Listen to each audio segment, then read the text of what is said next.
नमस्कार.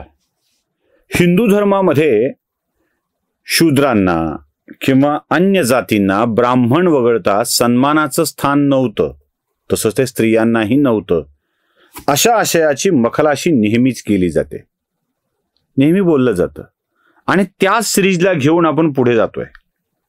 शूद्रांना स्थान काय होतं, श्रेष्ठता कशी ठरत होती, सगळ्यात बेस काय लक्षात घ्या. श्रेष्ठता कशी ठरत होती म्हणजे एखादा व्यक्ती श्रेष्ठ कसा समजावा, कोणत्या पॅरामीटर्सच्या, कोणत्या प्रमाणाच्या आधारावर त्याला श्रेष्ठ समजावं हे आधी समजून घेतलं पाहिजे की नाही. म्हणजे श्रेष्ठतेचे ज्येष्ठतेचे पॅरामीटर ठरले असतील की नाही. का उगाच हा ज्येष्ठ, आता आपण याला ज्येष्ठ म्हटलंय, आता याला आपण कनिष्ठ म्हटलंय, आता हा फालतू आहे, आता हा चांगला आहे, असं तर नसेल होत. त्याला काही निकष ठरले असतील ना. या निकषांचा अभ्यास केला म्हणजे कोणाला काय म्हणावं, प्रत्येकाची एक व्याख्या असते, प्रत्येकाचं एक स्पष्टीकरण असतं, प्रत्येकाला एक प्रमाण असतात, प्रत्येकाला काही मुद्दे पूर्ण करावे लागतात, काही टप्पे पार पाडावे लागतात, तेव्हा त्याला त्या गोष्टी मिळतात.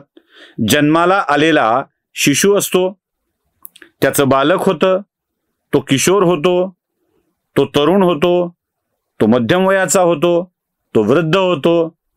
हे कसं होतं? वय आहे.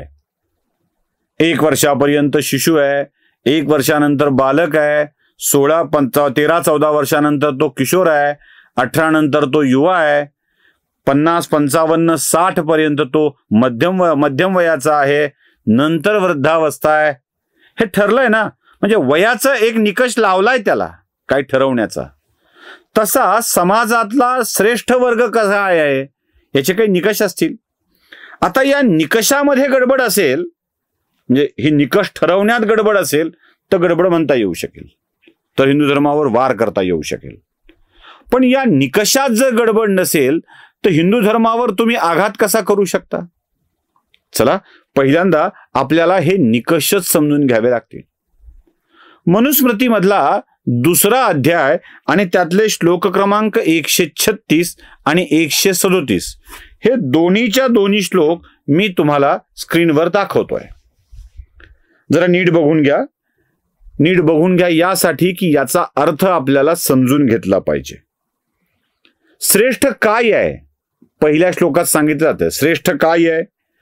न्यायाने मिळवलेली संपत्ती. काय? न्यायाने मिळवलेली संपत्ती, अन्यायाने नव्हे, लोकाला फसवून लुबाडून मिळवलेली नव्हे. जो कष्टाने मेहनतीने कोणाचाही हक्क न मारता अधिक मेहनत करून बुद्धी कौशल्याच्या जोरावर जो संपत्ती मिळवतो तो सती संपत्ती. नातेसंबंध, वय, कर्तृत्व, विद्या याने श्रेष्ठता प्राप्त होते. नातेसंबंध, पुन्हा म्हणाल ह्याच्या नात्यात तो म्हणून का, असं नाहीये. उलटा अर्थ लावायचा नाही. म्हणजे माझे वडील ब्राह्मण होते म्हणून मी ब्राह्मण आहे, माझ्या वडिलांना श्रेष्ठत्व प्राप्त झालं होतं म्हणून ते मला मिळालं पाहिजे, असं नव्हे. नातेसंबंध म्हणजे मी माझ्या वडिलांचा आदर करतो.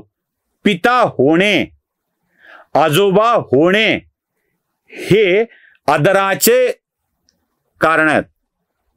यानं म्हणजे एखादा माणूस वय वाढलं की तो पिता बनतो, त्याच्या मुलाचं वय वाढलं की त्याचा विवाह होतो, तो नातू त्याला येतो. मग नातू आणि पुत्र या दोघांच्याकडून आदर प्राप्त करून घेण्याचा अधिकार त्या व्यक्तीला पोचतो. नातेसंबंध. नातं असो नसो, वय वाढलं की त्याला आदर प्राप्त करून घेण्याचा, श्रेष्ठता प्राप्त करून घेण्याचा अधिकार पोचतो.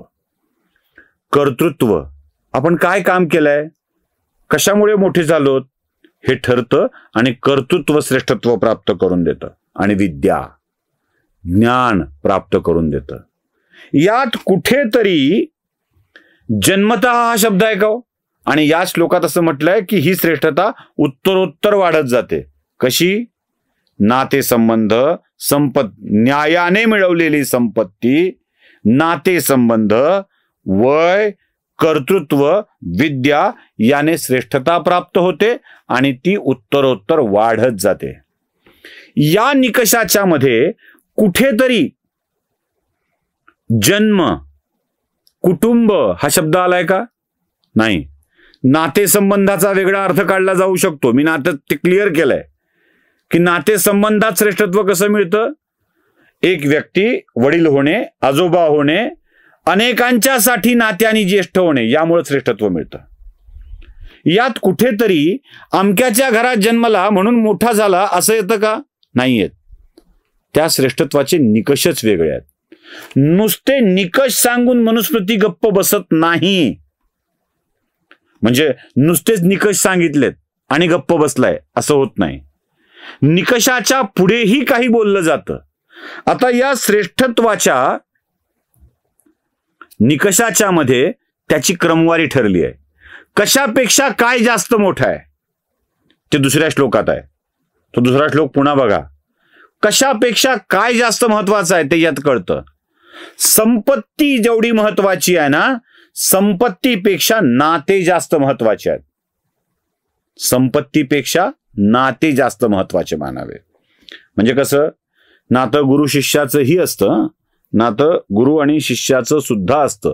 संपत्तीपेक्षा नाते जास्त महत्वाचे आहेत. नात्यापेक्षा वय जास्त महत्वाचं आहे. कशाला? संपत्तीपेक्षा नाते म्हणजे संपत्तीमुळे मिळणारा मान, त्याच्यापेक्षा अधिकचं श्रेय नात्यांना द्यावं. नात्यापेक्षा अधिक गुण, अधिक लेवल राहील ती वयाची. वयाच्या पेक्षा अधिक काय असेल श्रेष्ठ समजण्यात तर कर्तृत्व, आणि कर्तृत्वापेक्षाही अधिक काय असेल तर विद्या. स्वग्रामे पूजते राजा, विद्वान सर्वत्र पूजते. विद्या. स्वतःच्या घरात कुणाला पूजा आहे? स्वतःच्या गल्लीत कोण? आपण म्हणतो ना, गल्लीतलं कुत्रं गल्लीतच भॉ करतं. गावचा प्रमुख किंवा राजा, आणि त्यापेक्षाही पूजनीय काय असेल तर विद्वान. आता हा विद्वान कसा असतो बघा. गुरु विद्वान कसा असतो बघा. आता एक एक गोष्ट स्पष्ट होते. म्हणजे श्रेष्ठता ठरवण्याच्या पातळ्या कोणत्या, पॅरामीटर्स कोणते, हे आपल्या लक्षात घेतलं पाहिजे आपण.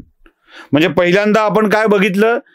न्यायाने मिळवलेली संपत्ती, नातेसंबंध, वय, कर्तृत्व आणि विद्या. 5. या 5मध्येही श्रेष्ठ कसं आहे? श्रेष्ठतेचा क्रम सुद्धा ठरलेला आहे. संपत्तीपेक्षा श्रेष्ठ नाते, नात्यापेक्षा श्रेष्ठ वय, वयापेक्षा श्रेष्ठ कर्तृत्व आणि कर्तृत्वापेक्षा श्रेष्ठ विद्या. आता हे एवढं ठरलंय.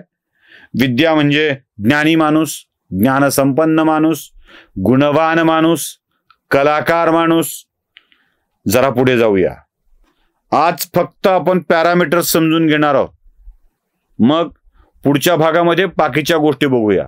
आता जरा पुढचं समजून घेऊया. हे गुण वैश्य, शूद्र, क्षत्रिय, ब्राह्मण कोणाकडेही असू देत तर तो श्रेष्ठ आहे. अशा माणसाला श्रेष्ठत्व दिलं पाहिजे.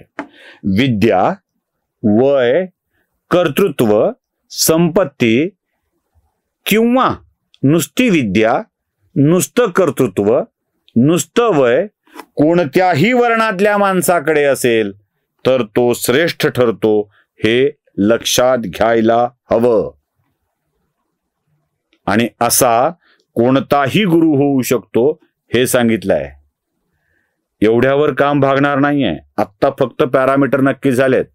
उद्याचा व्हिडिओ बघताना या एका वाक्यासहित मी सुरू करणार आहे. पुढचा व्हिडिओ बघता सांगताना की याचे पॅरामीटर्स ठरलेत आणि मग श्रेष्ठत्व काय आहे, कसं वागवलं पाहिजे हे सांगितलंय. त्यामुळं पुढच्या भागात बघूया याविषयी मनुस्मृतीचं, हिंदू धर्माचं म्हणणं काय होतं ते. नमस्कार.